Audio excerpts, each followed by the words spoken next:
بسم اللہ الرحمن الرحیم۔ السلام علیکم ورحمۃ اللہ وبرکاتہ۔ عابد راجہ چینل کی طرف سے آج میں اپنے دوستوں کو رسول اللہ صلی اللہ علیہ وآلہ وسلم کا ایک بہت ہی پیارا فرمان بتاؤں گا۔ اس سے پہلے میں اپنے تمام دوستوں سے گزارش کروں گا کہ اس ویڈیو کو آپ نے آگے ضرور شیئر کرنا ہے۔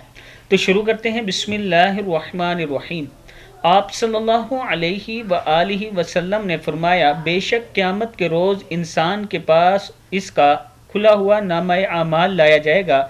وہ کہے گا، میں نے جو فلاں نیکیاں کی تھی وہ کہاں گئی؟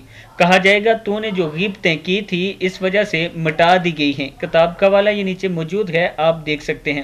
یعنی اپنے کسی مسلمان کی غیر موجودگی میں اس کی برائیاں بیان کرنا، اس کے بارے میں باتیں کرنا، یہ غیبت ہوتی ہے۔ تو اس سے بچنا چاہیے، اس سے آپ کا اعمال ضائع ہوگا، آپ کی نیکیاں ضائع ہوتی جائیں گی۔ اس ویڈیو کو آپ دوستوں نے آگے ضرور شیئر کرنا ہے۔ السلام علیکم ورحمۃ اللہ وبرکاتہ۔